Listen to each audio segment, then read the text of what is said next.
Saat guru ini mencubit si gadis kecil, si guru langsung menjadi sangat sial. Saat perjalanan pulang setelah kelas, si guru menyenggol sebuah batu besar saat mengendarai sepeda. Akhirnya langsung terjatuh ke dalam saluran air. Dan penyebab dari hal ini, ada pada si gadis kecil ini. Dia kelihatan seperti seorang gadis kecil biasa. Tetapi dia mendapat kutukan sejak dilahirkan. Setiap kali ada orang yang memegangnya, orang itu akan mulai menjadi sial. Ibunya langsung meninggal karena memegangnya.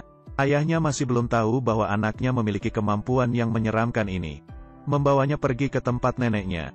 Akhirnya juga karena tidak sengaja menyentuhnya, meninggal di perjalanan. Bahkan neneknya yang di desa, karena memegangnya, juga meninggal secara tragis di rumah.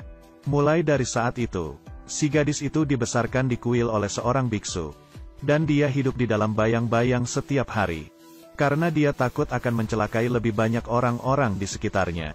Tidak lama kemudian, si gadis mencapai usia masuk sekolah. Dia tiba ke sekolah untuk belajar. Teman-teman sekelasnya menganggapnya sebagai seorang yang aneh.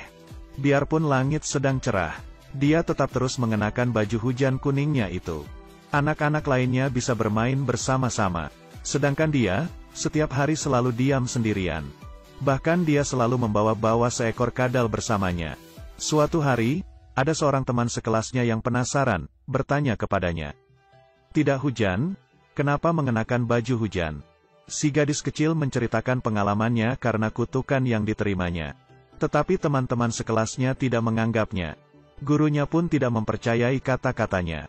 Bahkan langsung memegang wajahnya. Siapa yang tahu, dengan cepat terjadi hal-hal sial.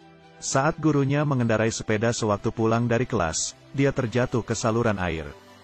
Hal ini menyebar dengan cepat di seluruh sekolah.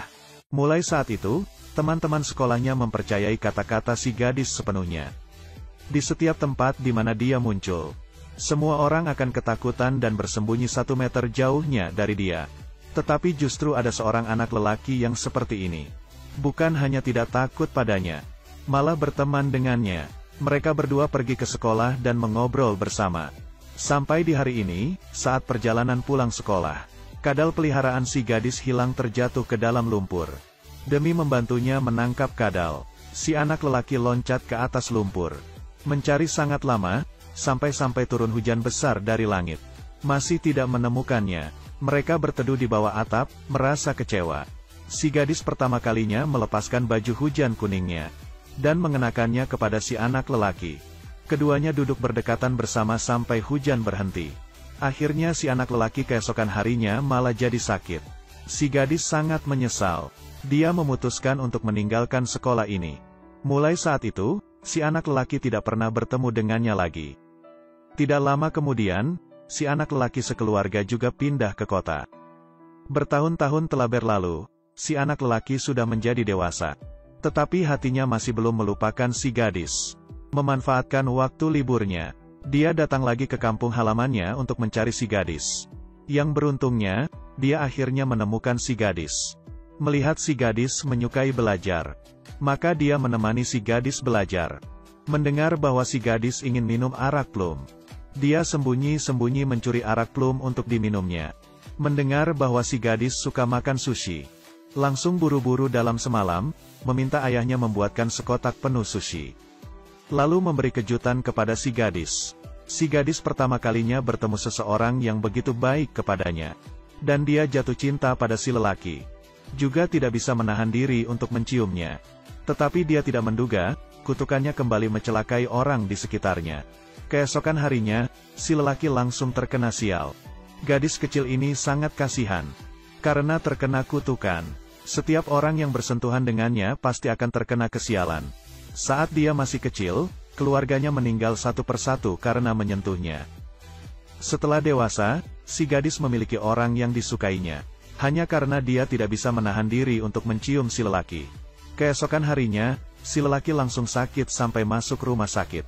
Memiliki kemampuan yang menyeramkan seperti ini, membuat si gadis ditakdirkan untuk melajang seumur hidup.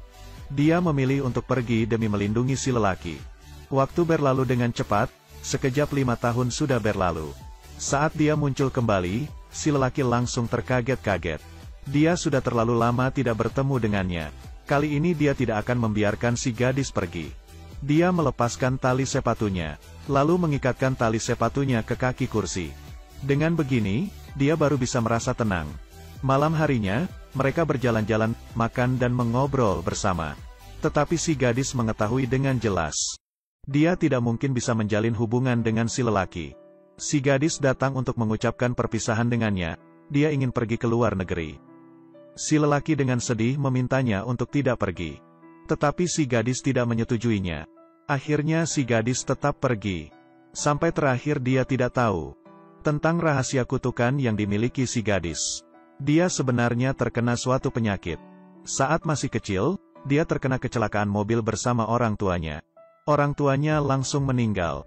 Biarpun si gadis selamat, tetapi saat proses untuk menolongnya, dokter tidak sengaja menggunakan darah pasien HIV/AIDS kepadanya. Si gadis yang malang akhirnya terkena HIV/AIDS karena hal ini. Awalnya si gadis tidak mengerti apa artinya hal ini. Sampai saat dia melihat kamus, baru mengerti semuanya. Mulai dari saat itu, dia setiap hari selalu mengenakan baju hujan kuning. Dan setiap bertemu dengan siapapun selalu berkata bahwa dirinya dikutuk. Juga tidak membiarkan siapapun bersentuhan dengan dirinya. Rahasia ini sudah berlangsung sampai belasan tahun, dan belum ada yang mengetahuinya. Sampai di hari ini, si lelaki ke rumah sakit menjenguk temannya. Melihat bayangan si gadis, waktu dia mengejar, si gadis sudah hilang. Hatinya sangat bingung. Dia tahu, hanya si biksu yang bisa memberitahu jawabannya. Dia menggunakan nyawanya untuk mengancam si biksu. Si biksu terpaksa memberitahu alasan sebenarnya kepadanya. Ternyata alasan si gadis terus pergi tanpa pamit adalah untuk pergi berobat. Keadaan penyakitnya sekarang makin bertambah parah. Tidak ada yang tahu dia bisa bertahan hidup berapa lama lagi. Setelah mendapatkan alamat si gadis, si lelaki langsung pergi mencarinya. Si gadis tidak kaget saat melihat si lelaki. Dia berkata, sebenarnya dia adalah makhluk luar angkasa. Saat kapal luar angkasa datang menjemputnya, dia akhirnya bisa kembali ke planetnya.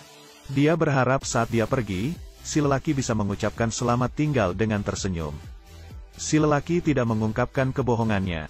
Mereka berdua mengobrol seperti biasanya. Tiba-tiba penyakit si gadis kambuh. Dia mengirim si gadis ke rumah sakit. Di malam ini, si lelaki berdiri di tengah hujan deras semalaman. Dia tidak tahu apa yang harus dilakukannya untuk menolong si gadis.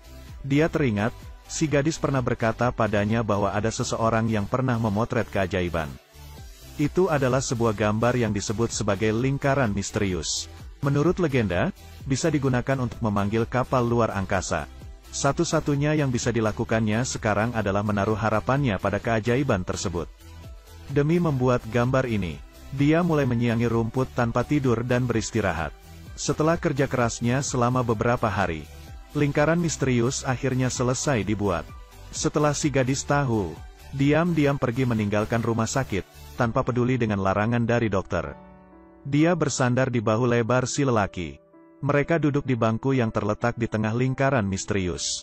Bersama-sama menunggu keajaiban muncul. Tetapi setelah menunggu dengan sangat lama, keajaiban masih belum muncul juga. Akhirnya mereka menangis dengan sedihnya.